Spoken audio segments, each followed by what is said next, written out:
100 question बहुत बड़ा होता है, इसलिए आप लोग ध्यान दीजिएगा। अगर आप चीज़ें कंटिन्यू रखेंगे आप ही को फायदा होने वाला है ना। तो आइए शुरू करते हैं। फर्स्ट क्या क्वेश्चन है कि नामदफा वन जीव अभ्यारण्य कहाँ पर स्थित है। ये क्वेश्चन इसमें इंपॉर्टेंट ये बन जाता है, ठीक है, कि नामदफा वन जीव अभ्यारण्य कहाँ है। तो देखिए अभ्यारण्य से बहुत बार क्वेश्चन आता ही आता है, तो इसका जो आंसर करेक्ट होगा वो होगा अरुणाचल प्रदेश, मीन्स कि घ इसका आंसर होगा करेक्ट। नेक्स्ट क्वेश्चन पे आते हैं। प्रकाश संश्लेषण में जो प्रकाश संश्लेषण में प्रकाश होता है वो क्या करता है।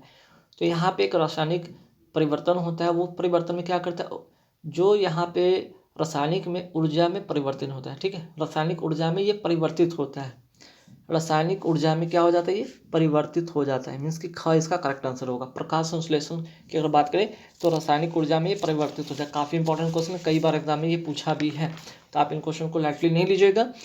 इसका अगर हम बात करें जो इसका कॉम्बिनेशन जो बनेगा वो क्या बनेगा, CO2 6CO2 + 12 H2O। जो आपका प्रकाश संश्लेषण जो रासायनिक प्रक्रिया होता है उसके यहाँ पे मैं सिंबल बता रहा हूँ, ठीक है। C6 क्या फिर बनेगा, H12O6 + 6H2O + 6O2, ठीक है। और किसके उपस्थिति में, लाइट और क्लोरोफिल, ठीक है ना, क्लोरोफिल के उपस्थिति में, क्लोरोफिल। तो ध्यान रखिए लाइट की उपस्थिति, in the presence of light, chlorophyll, H2 and CO2 क्या बनता है भाई यहाँ पे, ये प्रकाश संश्लेषण का पूरा प्रक्रिया है, ये पूरे प्रोसेस है जिसमें क्या बनकर निकलते हैं, यहाँ पे ग्लूकोज बनता है, यहाँ पे जल बनता है और यहाँ पे ऑक्सीजन रिलीज करता है, वही ऑक्सीजन जो हम लोग ग्रहण कर रहे हैं, ठीक है। यहाँ पे ऑक्सीजन ये क्या करता है, रिलीज करता है, यहाँ पे जल बनता है और ये ग्लूकोज बनता है ना, ग्लूकोज। तो ये इंपॉर्टेंट क्वेश्चन इसलिए बनता है, ठीक है, तो ध्यान रखिएगा। चलिए आगे बढ़ते सवाल पे कि रासलीला की बात करते हैं। रासलीला याओ संग लाई हरा ओबा त्यौहार किससे, देखिए ये वाला काफ़ी बार पूछा है, लाई हरा ओबा त्यौहार किस राज्य से या कहाँ के जनजाति से बिलोंग करता है, काफ़ी इंपॉर्टेंट, कई बार पूछा है ये क्वेश्चन, ठीक है। तो ध्यान रखिए क्वेश्चन आपके लिए काफ़ी इंपॉर्टेंट बन जाता है। तो ये इसका जो इम्पोर्टेंट होगा ये तो इम्पोर्टेंट है, साथ ही इसका जो आंसर होगा वो होगा मणिपुरी लोगों का, मीन्स कि ग इसका करेक्ट आंसर होगा।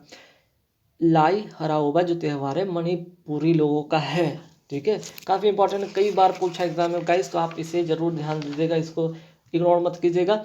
और अगर असम से भी क्वेश्चन आता है, असम का एक बहुत इंपॉर्टेंट बार बार पूछा है, याद रखिएगा, बिहू किस राज्य का लोक नृत्य है, ये काफ़ी बार पूछा है, तो ठीक है, ये बिहू असमी लोग मनाते हैं, ठीक है, यहाँ का पूजा होता है, वहाँ पे त्यौहार मनाया जाता है, लोक नृत्य भी होता है, ठीक, तो ध्यान रखिए आप, बिहू, बिछुआ, नरपूजा, ठीक है, तो ये चीज़ याद रखिए आप लोग। चलिए नेक्स्ट क्वेश्चन पे आते हैं। निम्नलिखित में कौन सा सबसे प्राचीन पर्वत है, निम्नलिखित में सबसे प्राचीन पर्वत पूछा गया, तो इसका जो करेक्ट आंसर हो जाएगा वो होगा अरावली, ठीक है, इंपॉर्टेंट जो क्वेश्चन अरावली। और याद रखिएगा अरावली की सबसे ऊंची चोटी, इसकी एक नोट यहाँ पे कर लीजिएगा, इंपॉर्टेंट क्वेश्चन, सबसे ऊंची चोटी वो कौन सी है, ये काफ़ी बार एग्जाम में आया भाई, गुरु शिखर, ठीक है, गुरु शिखर, ये बहुत बार पूछा है, अरावली की सबसे ऊंची चोटी गुरु शिखर, और अरावली की पहाड़ी है कहाँ पे, तो राजस्थान में, ठीक है, ये राजस्थान में है। तो यहाँ से क्वेश्चन एक दो पूछा जाता है, सबसे यहाँ पे प्राचीन है, दूसरा की राजस्थान में है, तीसरा की सबसे ऊंची चोटी यहाँ की गुरु शिखर है, ठीक है। चलिए आगे बढ़ते सवाल पे भाई, आगे सवाल क्या है, सिंधु घाटी सभ्यता की पहचान निम्न में से है, किससे है, तो सिंधु घाटी की पहचान जो है इसके नगर योजना प्रणाली से है, नगर योजना प्रणाली से की मतलब का इसका घ इसका करेक्ट आंसर होगा, ठीक है, इसका करेक्ट आंसर क्या हो जाएगा, घ, ठीक, ध्यान रखिएगा। तो नगर योजना प्रणाली पर काफ़ी बार पूछा भी गया है। चलिए आगे बढ़ते सवाल पे कि कोशिकाओं में तत्कालीन ऊर्जा के उत्पादन के लिए निम्नलिखित में से एक लिया जाता है, वो क्या लिया जाता है, तो इसका जो करेक्ट आंसर होगा वो होगा ग्लूकोज, ठीक है, इसका जो आंसर होगा ग्लूकोज। अभी मैंने आपको ग्लूकोज के यहाँ पे एक जो रासायनिक क्रिया हुआ था, जो क्या था उसमें प्रकाश संश्लेषण में, है ना, तो क्या बना था, C6H12O6, ठीक है, ये ग्लूकोज की बात कर रहे हैं, तो ये इंस्टेंट आपको एनर्जी देता है, क्लियर। आगे बढ़ते सवाल पे, भारत में शंकुधारी वन कहाँ पाए जाते हैं, तो भारत में शंकुधारी जो वन पाए जाते हैं वो पाए जाते हैं हिमालय के क्षेत्र में, यानी कि ग इसका करेक्ट आंसर हो जाएगा। आगे बढ़ते सवाल पे, हर्षवर्धन के राज्य काल में एक बड़ा बौद्ध मठ कहाँ पे स्थापित या स्थित हुआ था? ठीक है, काफ़ी इंपॉर्टेंट क्वेश्चन है। तो इसका जो करेक्ट आंसर होगा हर्षवर्धन के जब काल था तो उसमें एक मठ का जो यहाँ पे हुआ था वो कहाँ पे हुआ था? तो एक बौद्ध का मठ था, वो नालंदा में स्थित है। ठीक है, ये नालंदा में इसका करेक्ट आंसर होगा। क्लियर? चलिए आगे बढ़ते कि जिस पौधे में वृद्धि में सबसे कम जल की आवश्यकता होती है उसे क्या कहते हैं? उस पौधे को क्या कहते हैं जिसमें कि सबसे कम जल की आवश्यकता होती है? ये आप लोग बताएंगे, है ना, जल्दी से बताएंगे कि इसमें किस पेड़ में सबसे कम जल की आवश्यकता होती है। इसका जो करेक्ट आंसर हो जाएगा वो हो जाएगा बबूल। ठीक है, आप लोग गलती से यूकलिप्टस नहीं मार दीजिएगा, नहीं तो फिर गलत हो जाएगा। ठीक है, तो ध्यान रखिएगा इस चीज़ को कि आप यहाँ गलती से भी ये चीज़ गलती से भी टिक नहीं कीजिएगा। ठीक है, और बबुल जो है एक मरुस्थलीय पौधा है। ठीक, अच्छा एक यहाँ पे यूकैलिप्टस के बारे में जान लीजिए। ये आवृत बीजी, ठीक है, आवृत बीजी वृक्ष है। ठीक है, सबसे बड़ा आवृत बीजी वृक्ष है, ध्यान रखिएगा। ठीक है, यहाँ से अगर आम की बात करें तो यहाँ पे एक और आम से भी रिलेटेड क्वेश्चन यहाँ पे पूछा जाता है, मैग्नीफेरा इंडिका। ठीक है, मैग्नीफेरा इंडिका, इसका क्या भाई? इंडिका इसका बायोलॉजिकल नेम है। ठीक है, तो यहाँ से ये भी क्वेश्चन पूछा जाता है। आगे चलते सवाल पे, सवाल नंबर 10 कि राष्ट्रीय आय का आधार क्या है? राष्ट्रीय आय का आधार आपसे यहाँ पे पूछा गया है। तो देखिए इसका जो करेक्ट आंसर हो जाएगा क्या हो जाएगा भाई? राज्य द्वारा उपार्जित जो शुद्ध लाभ एवं किए गए खर्च। ठीक है, काफ़ी बार important question, very very important question, आप इसे रख लें। राष्ट्रीय आय का आधार क्या है? ठीक है, राष्ट्रीय आय का आधार क्या है? ठीक है, तो राष्ट्रीय आय का आधार मैंने बता दिया कि राज्य द्वारा उपार्जित शुद्ध लाभ एवं किए गए खर्च। ठीक है, एक तरह से और भी राष्ट्रीय आय की गणना होती है कि राष्ट्रीय आय अर्थव्यवस्था द्वारा एक वर्ष के दौरान उत्पादित अंतिम वस्तु एवं सेवाओं के शुद्ध मूल्य के योग से भी होता है। ठीक है, चलिए आगे सवाल पे बढ़े। चलिए क्वेश्चन नंबर 11 पे आते हैं, थोड़ा तेजी से बढ़ेंगे क्योंकि 100 क्वेश्चन है और यहाँ पे 100 क्वेश्चन आपको करवाने हैं। सरकार के संसदीय ढांचा का सबसे आवश्यक लक्षण क्या है? जिसका जो करेक्ट आंसर हो जाएगा ग नंबर हो जाएगा, विधानमंडल के प्रति कार्यपालिका उत्तरदायित्व। ठीक, नेक्स्ट क्वेश्चन पे आते हैं कि बोगीबिल सेतु किस राज्य में है? इसका करेक्ट आंसर हो जाएगा ग, असम। नेक्स्ट क्वेश्चन पे निम्नलिखित में से किसके द्वारा प्रतिवर्ष भारत का आर्थिक सर्वेक्षण प्रकाशित किया जाता है? इसका जो करेक्ट आंसर हो जाएगा, आर्थिक सर्वेक्षण की बात करेंगे तो आप कुछ और योजना आयोग जैसे कुछ नहीं मार दीजिएगा, या आर्थिक से भारतीय रिजर्व बैंक नहीं मार दीजिएगा। इसका करेक्ट आंसर हो जाएगा वित्त मंत्रालय। ठीक है, वित्त मंत्रालय, चूंकि यहाँ पे भारतीय रिजर्व बैंक की बात करते हैं, मौद्रिक नीति यहाँ पे लागू करती है। नेक्स्ट क्वेश्चन पे आते हैं, ब्रिटिश जनरल जिसने हैदर अली को पोर्टोनोवा के युद्ध में हराया था। ठीक है, तो इसका आंसर कौन हराया था? तो इसका जो करेक्ट आंसर हो जाएगा वो हो जाएगा आर्यकुट। ठीक है, सर आर्यकुट। ठीक, याद रखिए सर आर्यकुट। चलिए आगे सवाल पे आते हैं फटाफट। नेक्स्ट क्वेश्चन क्या है कि सलीम अली राष्ट्रीय उद्यान किस राज्य में स्थित है? सलीम अली राष्ट्रीय उद्यान जो है आपका जम्मू कश्मीर में है। ठीक है, घ इसका करेक्ट आंसर हो जाएगा। आगे बढ़ते सवाल पे कि चैत्र और बिहार किस धर्म से संबंधित है? तो इसका जो करेक्ट आंसर क्या होना चाहिए आप जल्दी से बताएंगे तो ये इसका करेक्ट आंसर हो जाएगा बौद्ध धर्म। ठीक है, बौद्ध धर्म, वेरी वेरी इंपॉर्टेंट क्वेश्चन है, बौद्ध धर्म। चलिए आगे बढ़ते सवाल पे कि पित्त कहाँ बनता है? तो पित्त कहाँ बनता है? तो पित्त बनता है यकृत में, लीवर में। ठीक है, कहाँ बनता है? लीवर में। ठीक, काफ़ी इंपॉर्टेंट क्वेश्चन है। चलिए आगे बढ़ते सवाल पे, निम्नलिखित वंशों में से कौन सा कला के गंधार घराने से संबंधित है? कला और गंधार। ठीक है, तो गंधार के बाद जब भी आएगा तो कुषाण हो जाएगा, इसका करेक्ट आंसर ग होगा। क्वेश्चन नंबर 19 पे आते हैं, बौद्ध ने अपना सर्वप्रथम धर्म उपदेश कहाँ दिया था? सारनाथ यूपी में। ठीक है, चलिए आगे बढ़ते सवाल पे कि निम्नलिखित शासकों में से किसने दक्षिण भारत पर हर्षवर्धन के अभियान को रोक लगाया था? तो जल्दी से बताएंगे, इसका करेक्ट आंसर हो जाएगा पुलकेशिन द्वितीय। ठीक है, पुलकेशिन द्वितीय, यहाँ पे 1 भी है तो आप गलती से 1 पर टिक नहीं करेंगे, आप 1 टिक करेंगे, पुलकेशिन 2। नेक्स्ट क्वेश्चन आता है कि मुगल सम्राट में किसने अपना शासन का अधिकांश भाग दक्षिण राजवंशों को पराजित करने में बिताया? तो इसका जो करेक्ट आंसर हो जाएगा वो क्या हो जाएगा, जल्दी से बताएंगे आप लोग, औरंगजेब। ठीक है, इसका करेक्ट आंसर हो जाएगा औरंगजेब। चलिए आगे बढ़ते सवाल पे, सवाल नंबर 22 पर आते कि भारत में निम्न में से कौन से एक्ट द्वारा सांप्रदायिक निर्वाचन वर्ग शुरू किया गया था? तो ये होगा Indian council act 1919। Very very important question, काफी बार एग्जाम में आया। कौन से एक्ट द्वारा सांप्रदायिक निर्वाचन मीन्स कि इंडियन काउंसिल एक्ट 909 1909, ठीक है, याद रखिएगा। चलिए आगे बढ़ते सवाल पे। महात्मा गांधी द्वारा प्रथम कृषक आंदोलन कहाँ प्रारंभ किया गया था? कृषक आंदोलन ये किया गया था चंपारण, बिहार के, ठीक है, बिहार के चंपारण में, याद रखिएगा, बहुत इंपॉर्टेंट क्वेश्चन, काफी बार एग्जाम में पूछा गया है। बिहार के चंपारण में 1917 ईस्वी में, ठीक है। चलिए आगे सवाल पे बढ़ते भाई कि प्रत्येक वर्ष 12 जनवरी को जन्मदिन पर राष्ट्रीय युवा दिवस मनाया जाता है, तो किसके जन्मदिन पर बताइएगा यहाँ पे। तो उसका करेक्ट आंसर क्या हो जाएगा? इसका करेक्ट आंसर हो जाएगा स्वामी विवेकानंद, ठीक है। चलिए इसका करेक्ट आंसर हो जाएगा। नेक्स्ट क्वेश्चन पे आते हैं, गैल्वेनाइज्ड लोहा बनाने के लिए लोहे पर किसका लेप चढ़ाया जाता है? ये इंपॉर्टेंट क्वेश्चन है। इसका जो करेक्ट आंसर हो जाएगा वो होगा जिंक, Zn, ठीक है, जिंक। और इसका जो परमाणु संख्या होता है, एटॉमिक नंबर होता है, वो होता है 30, ठीक है, ये भी याद रखिएगा। नेक्स्ट क्वेश्चन पे आते हैं, निम्नलिखित में कौन सा विद्युत चुम्बकीय तरंग होती है? विद्युत चुम्बकीय तरंग काफी इंपॉर्टेंट है। विद्युत चुम्बकीय तरंग कौन सा होता है? इसका जो करेक्ट आंसर हो जाएगा एक्स किरण, ठीक है, एक्स किरण जो होता है विद्युत चुम्बकीय तरंग होता है। आगे बढ़ते सवाल पे, वे सूक्ष्मजीव जो सारे गले पदार्थों में बदल जाते हैं उसे क्या कहते हैं? डिकम्पोजल मीन्स कि अपघटक कहते हैं, ठीक है। नेक्स्ट क्वेश्चन पे आते हैं, विशाल स्नानागार, ठीक है, विशाल स्नानागार का अवशेष कहाँ से प्राप्त हुआ था? इसका करेक्ट आंसर हो जाएगा कोई नहीं, ठीक है, तो हुआ था कहाँ से? तो मोहनजोदड़ो से, ठीक है, मोहनजोदड़ो, ठीक है, याद रखिएगा, मोहनजोदड़ो से स्नानागार का, विशाल स्नानागार का इसका हुआ था प्राप्त अवशेष, ठीक है, इसका अवशेष जो प्राप्त हुआ था यहाँ से हुआ था। आगे बढ़ेंगे सवाल पे। चलिए आगे सवाल पे आते हैं। नेक्स्ट क्वेश्चन, सच्चर समिति गठित की गई थी, किस लिए की गई थी भाई? तो इसका करेक्ट आंसर हो जाएगा क, ठीक है, देश में मुस्लिमों की सामाजिक, आर्थिक एवं शैक्षणिक स्थिति की समीक्षा के लिए, ठीक है। तो इसका जो करेक्ट आंसर क्या होता है? देश में मुस्लिमों की सामाजिक, आर्थिक एवं शैक्षणिक स्थिति की समीक्षा के लिए, मीन्स इसका करेक्ट आंसर जो हो जाएगा क हो जाएगा। सच्चर समिति बहुत इंपॉर्टेंट क्वेश्चन है, ठीक है।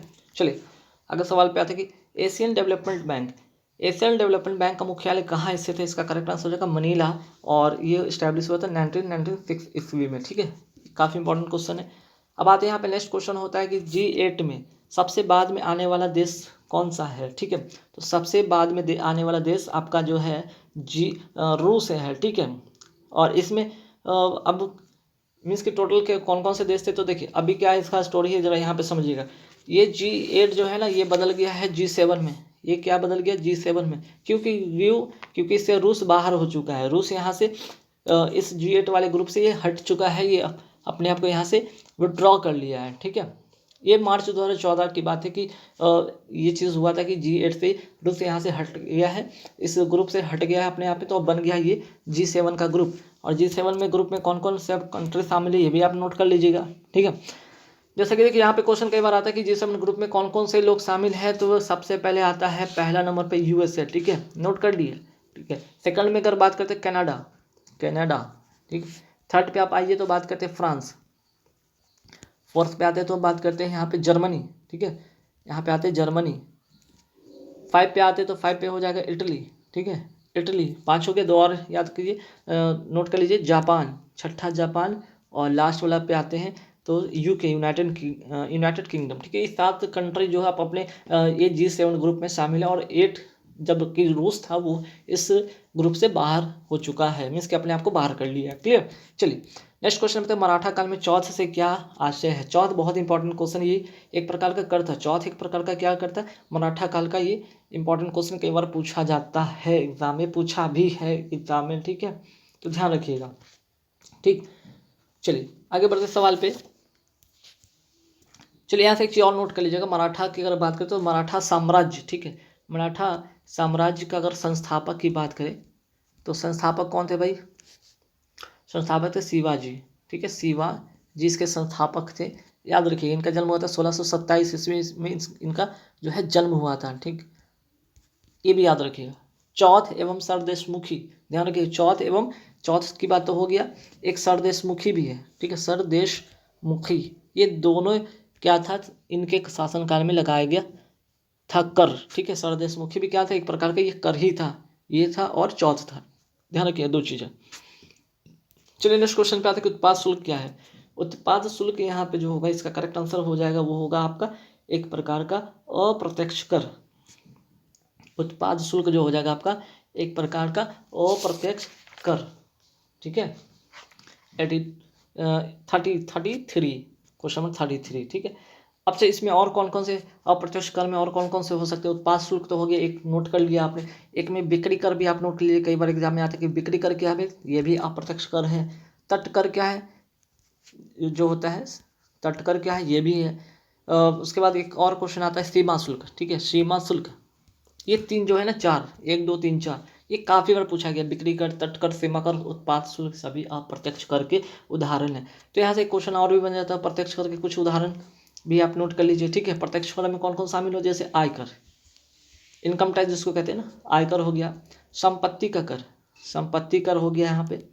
उपहार कर, ये सब क्या है, ये सब आपका डायरेक्ट टैक्स है, मीन्स कि प्रत्यक्ष कर है। बाकी सभी मैंने बताया जो 4 इनडायरेक्ट टैक्स है, जैसे कि आपका जो बिक्री कर, तट कर, सीमा का शुल्क और उत्पाद शुल्क। चलिए आगे सवाल पे आते, सबसे गहरा मैरियाना गर्त किस महासागर में स्थित है। ठीक है, तो इसका करेक्ट आंसर हो जाएगा प्रशांत महासागर, मीन्स कि ख इसका करेक्ट आंसर हो जाएगा। उच्च न्यायालय में न्यायाधीशों की सेवानिवृत्ति की आयु कितनी है, ये काफ़ी इंपॉर्टेंट क्वेश्चन है।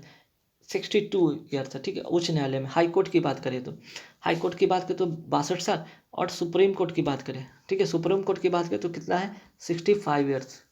ठीक, गलती से गलती मत कीजिएगा। चलिए आगे सवाल पे आते हैं, कौन सा राज्य सेब का सर्वाधिक उत्पादन करता है। ठीक है, सेब का कौन सा करता है, तो आप लोग तो जम्मू कश्मीर मार दीजिएगा गलती से, लेकिन ऐसा नहीं कीजिएगा, हिमाचल प्रदेश का करेक्ट आंसर हो जाएगा घ। ठीक, कश्मीरी सेब के नाम से आप लोग समझते होंगे तो आप लोग मार दीजिएगा, ऐसा नहीं कीजिएगा।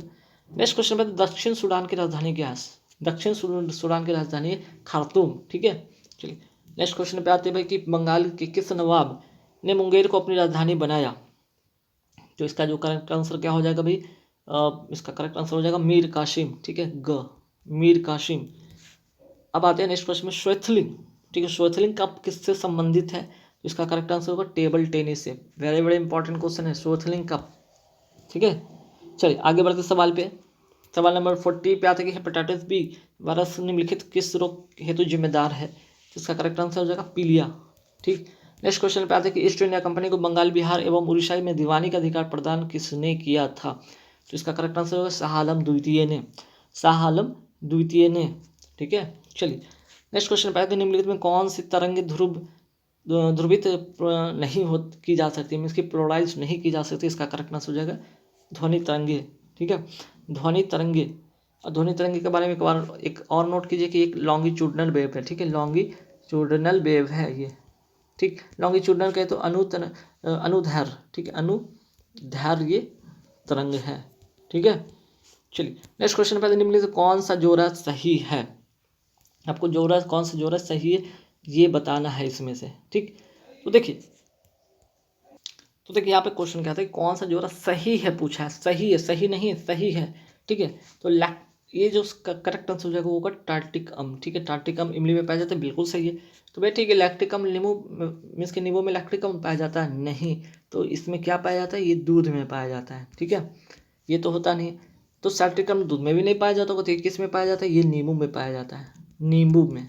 और सैलिसिलिक अम्ल किस में पाया जाता है भाई, तो ये जो होगा आपका जो कह सकते हैं कि किल मुहासे, तेल में भी नहीं, ये किल मुहासे का जो आपका प्रोडक्ट होता है ना, उसमें ये पाया जाता है। चलिए नेक्स्ट में कि बिहार में जूट का सर्वाधिक उत्पादन कहाँ होता है, बिहार की बात करें तो कहाँ होता है। ठीक, तो ये इसका इंपॉर्टेंट क्वेश्चन हो जाएगा इसका, पूर्णिया एवं कटिहार में। बिहार की बात करें तो किस जिला में, पूर्णिया एवं कटिहार में। अगर कंट्री की बात करें, ठीक है, भारत में किस कंट्री में सबसे ज़्यादा इसका उत्पादन होता है जूट का, तो वेस्ट बंगाल में। ठीक है, पश्चिम बंगाल में। नेक्स्ट क्वेश्चन पे आते हैं, प्राचीन नगर तक्षशिला निम्नलिखित में से किनके बीच स्थित है, तो इसका करेक्ट आंसर हो जाएगा सिंधु एवं झेलम। नेक्स्ट क्वेश्चन पे, भुवनेश्वर तथा पुरी के मंदिर किस शैली में निर्मित है, इसका करेक्ट आंसर हो जाएगा नागर।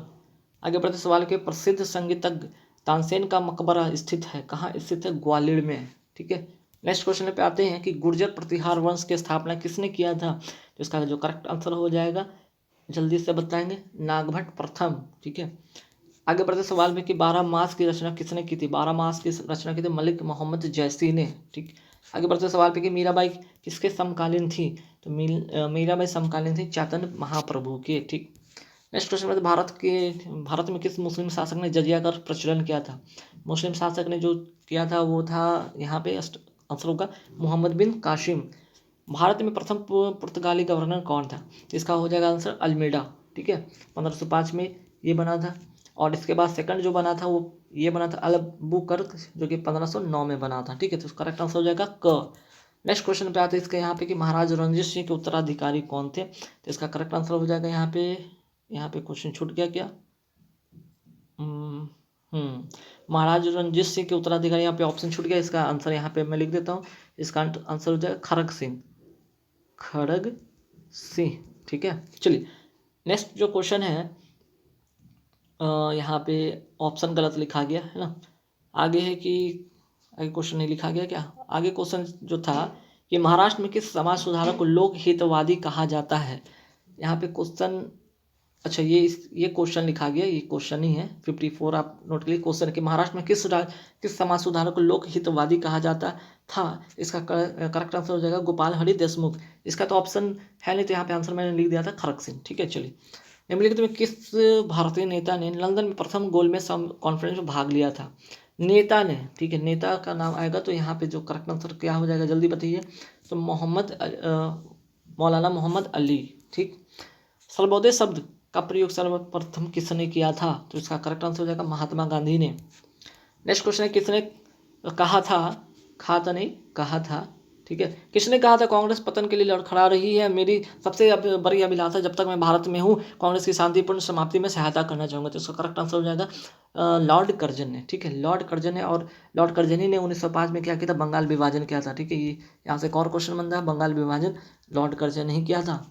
ठीक, नेक्स्ट क्वेश्चन पे आते हैं गीता रहस्य नामक ग्रंथ किसके द्वारा लिखा गया था? गीता रहस्य, ग से गीता, ग से गंगाधर याद रखिए, और ट्रिक से भी याद रख सकते हैं। एक वर्ष के अंतर्गत स्वराज की प्राप्ति किस आंदोलन का लक्ष्य था? तो इसका करेक्ट आंसर हो जाएगा असहयोग आंदोलन, जो चला था आपका 1 जुलाई 1920। ठीक है, चलिए नेक्स्ट क्वेश्चन में एशिया बब्बर शेर का निवास स्थान कहाँ पे? गिरवन कहाँ पे? गुजरात में। ठीक है, गुजरात में। चलिए आगे बढ़ते सवाल पे, रेशम कीट पालन को क्या कहते हैं? यहाँ कहते हैं रेशम कीट पालन को कहते हैं सेरीकल्चर। ठीक है, सेरीकल्चर कहा जाता है इसको। चलिए आगे सवाल पे आएंगे। क्वेश्चन नंबर आपका जो होगा 61 पे आते हैं। 61 में क्या भाई क्वेश्चन है कि मध्य प्रदेश में कोरबा जाना जाता है, किस लिए जाना जाता है? तो एल्युमिनियम उद्योग के लिए जाना जाता है। ठीक है, एल्युमिनियम उद्योग के लिए, एल्युमिनियम। ठीक, नेक्स्ट क्वेश्चन पे आते हैं भाई कि नीली क्रांति किससे संबंधित है? तो नील मीन्स पानी से रिलेटेड, पानी मतलब कि मछली पानी में रहती है। ठीक है, घ इसका करेक्ट आंसर हो जाएगा। नेक्स्ट क्वेश्चन आगे, निम्नलिखित कोयला क्षेत्र में किसका कोयला भंडार सर्वाधिक है? कोयला क्षेत्रों में किसके कोयला भंडार सर्वाधिक है? तो इसका करेक्ट आंसर होगा झरिया, जो कि कहाँ है? झारखंड में। ठीक है, चलिए नेक्स्ट क्वेश्चन पे आते हैं। भारत में सोयाबीन का अग्रणी राज्य कौन सा है? तो अग्रणी राज्य हो जाएगा मध्य प्रदेश। ठीक, नेक्स्ट क्वेश्चन में गांधी सागर बांध निम्नलिखित में से किसका एक भाग है? किस भाग का एक परियोजना है? वो कौन सी है परियोजना? चंबल परियोजना। भारत में पेट्रोलियम का अग्रणी उत्पादक राज्य कौन है? पेट्रोलियम की बात हो रहा है, पेट्रोलियम की बात करें तो गुजरात में टिक करेंगे आप लोग। ठीक है, दो ग्रह जिनके ऊपर ग्रह नहीं, कौन कौन के? बुध एवं शुक्र। ठीक है, बुध एवं शुक्र के कोई भी ग्रह नहीं, मीन्स इसका करेक्ट आंसर हो जाएगा। नेक्स्ट क्वेश्चन में हिमालय में कश्मीर घाटी निम्नलिखित पर्वतमालाओं में से उनके बीच अवस्थित है। इसका जो आंसर हो जाएगा वो क्या हो जाएगा जल्दी से बताएंगे?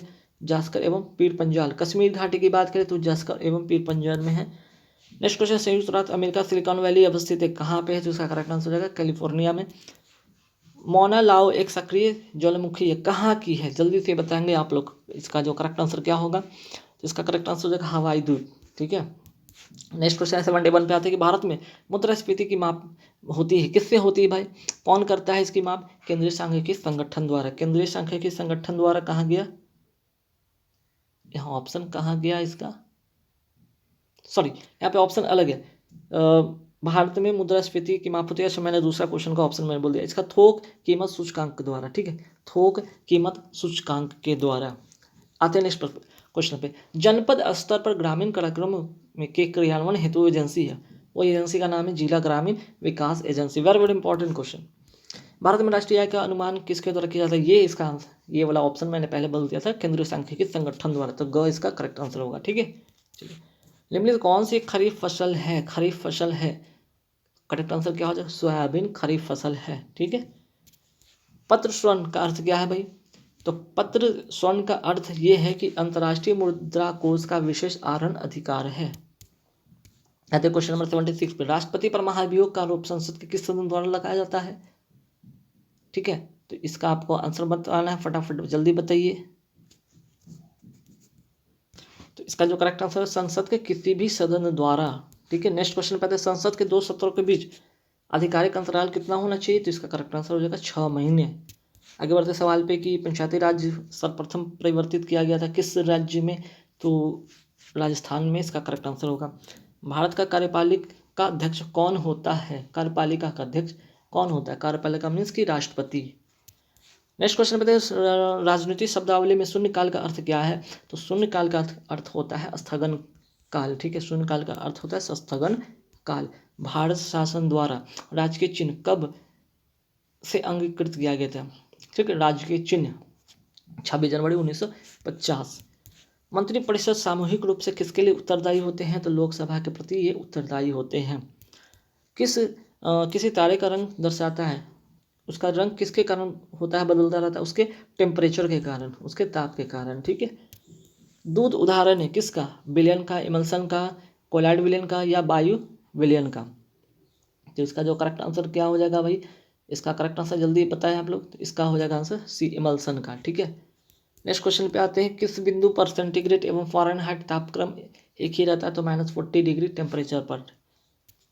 चालक की वैद्युत प्रतिरोधकता की इकाई क्या है? चालक की वैद्युत प्रतिरोध की बात जब भी करें तो ये ओम हो जाएगा। ठीक है, प्रतिरोध की बात करें तो ओम हो जाएगा, वोल्ट की बात करें तो विद्युत विभव हो जाएगा। ठीक है, अगर बात करें फराडे की बात करते हैं तो ये विद्युत धारिता की बात करेगा यहाँ पे। ठीक है, एम्पियर की बात करें तो ये विद्युत धारा की बात करेगा। तो विद्युत धारा का एम्पियर, विद्युत धारिता का फराडे, विद्युत विभव का वोल्ट, ओम का प्रतिरोधकता है। ठीक है, काफ़ी इंपॉर्टेंट क्वेश्चन है। नेक्स्ट, आधुनिक टेलीफोन उपयोग करता है किस तरंग को करता है? तो उसका करेक्ट आंसर हो जाएगा रेडियो तरंग का। आते हैं नेक्स्ट क्वेश्चन पे कि एंजाइम मुख्य रूप से किससे बनते हैं? तो इसका करेक्ट आंसर हो जाएगा प्रोटीन से। चलिए, हीरा अपरूप है किसका? तो ये कार्बन का अपरूप है। गहरे समुद्र में सांस लेने के लिए गोताखोर कौन सी गैसों का इस्तेमाल करते हैं? बहुत इंपॉर्टेंट क्वेश्चन है, ऑक्सीजन व helium, very very important question है। ठीक है, चलिए नेक्स्ट क्वेश्चन पे आते हैं कि विश्व हिंदी दिवस किस तिथि को मनाया जाता है? इसका करेक्ट आंसर होगा 10 जनवरी। वेरी वेरी इंपॉर्टेंट क्वेश्चन है। हिंदी दिवस, विश्व हिंदी दिवस कितना बार पूछा है? काफ़ी बार पूछा है, याद रखिएगा। आते हैं नेक्स्ट सवाल पे कि निम्नलिखित द्रव्यों में कौन सा ऊष्मा का बहुत अच्छा चालक है? इसका करेक्ट आंसर हो जाएगा 12 मीन्स Hg। इस जगह परमाणु संख्या था 80। निम्नलिखित में किसने एक्स किरण का आविष्कार किया था? एक्स किरण का आविष्कार किसने किया था? रॉन्टन ने। ठीक है, रॉन्टन ने। जल की अस्थायी कठोरता का क्या कारण है? तो जल की अस्थायी कठोरता का कारण क्या हो सकता है? कैल्शियम एवं मैग्नीशियम के क्लोराइड और सल्फेट के कारण। ठीक है, अस्थायी कठोरता का कारण है। तो अस्थायी कठोरता का क्या कारण हो सकता है? अस्थायी कठोरता का क्या कारण हो सकता है? अस्थायी कठोरता का कारण ये है कि यहाँ पे कैल्शियम एंड मैग्नीशियम के जो होते हैं ना, बाइकार्बोनेट होते हैं, बाइकार्बोनेट के कारण होते हैं, कार्बोनेट। नोट कर लीजिए, बहुत इंपॉर्टेंट क्वेश्चन है। ठीक है, बहुत इंपॉर्टेंट क्वेश्चन है, इसे आप नोट कर लीजिएगा। बाइकार्बोनेट के कारण ये रहता है। ठीक है, घुले रहने के कारण होता है अस्थायी कठोरता। इसको आप क्या कर सकते हैं? उबाल कर इसको दूर कर सकते हैं। नेक्स्ट क्वेश्चन पे आते हैं, रेशम की कीड़ा अपने जीवन चक्र के किस चरण में फाइबर ऑफ कॉमर्स पैदा करता है? मीन्स वाणिज्यिक तंतु पैदा करता है? प्यूपा, जिसको कहते हैं कोशिका। ठीक है, प्यूपा टर्म में हमेशा रहता है, लेकिन कोशिका टर्म में दे तो आप कंफ्यूज कर जाइएगा, इसलिए ध्यान रखिएगा। वेरी वेरी इंपॉर्टेंट क्वेश्चन है। किस विटामिन कमी से रतौंधी हो जाता है? विटामिन ए की कमी से। विटामिन ए की कमी से रतौंधी नामक रतौंधी जैसी बीमारी हो जाती है। ठीक है, अब आते हैं नेक्स्ट क्वेश्चन पे। रतौंधी के बाद नेक्स्ट क्वेश्चन क्या है यहाँ पे बनेगा? चलिए, नेक्स्ट क्वेश्चन क्या है? यंग प्रत्यास्था गुणांक का एसआई मात्रक यहाँ पे पूछा है कि क्या होगा? चलिए आप लोग बताएं फटाफट इसका आंसर। यंग प्रत्यास्था का गुणांक क्या होगा? तो देखिए, इसका जो करेक्ट आंसर हो जाएगा वो हो जाएगा ग मतलब न्यूटन। ठीक है, क्या हो जाएगा? न्यूटन पर मीटर स्क्वायर। क्लियर। चलिए नेक्स्ट क्वेश्चन देखिए, नेक्स्ट क्वेश्चन एक न्यूमेरिकल बेस्ड क्वेश्चन है। पृथ्वी की सतह पर किसी का भार 2.94 न्यूटन है तो उसका द्रव्यमान निकालना। बस सिंपल एक फार्मूला लगाइए, F बराबर m/a। तो हमको क्या निकालना है भाई, मास निकालना है। तो मास निकालने का मतलब क्या होगा कि मास अगर निकालेंगे तो मास बराबर क्या होगा, F/a हो जाएगा। F तो ऑलरेडी दिया, फोर्स का मतलब यहाँ पे न्यूटन दिया हुआ है। और ए का वैल्यू क्या होता है, एक्सीलरेशन मतलब 9.8 मीटर पर सेकंड। तो इसको 9.8 लिखेंगे और इसको डिवाइड करेंगे 3 बार में, ये कट जाएगा। 3 kg इसका करेक्ट आंसर हो जाएगा। मास को kg में करते हैं। क्लियर। चलिए और लास्ट इस वीडियो का क्वेश्चन है कि जड़त्व आघूर्ण व कोणीय त्वरण का गुणनफल क्या होता है, इसका करेक्ट आंसर होगा टार्क। तो गाइस यहाँ पे 100 क्वेश्चन कंप्लीट हुए। वीडियो कैसे लगे हमें कमेंट करके जरूर लिखना। वीडियो अच्छे लगे तो लाइक जरूर कर देना, शेयर कर देना, और इसका जितना भी पहले वाला पार्ट है इसके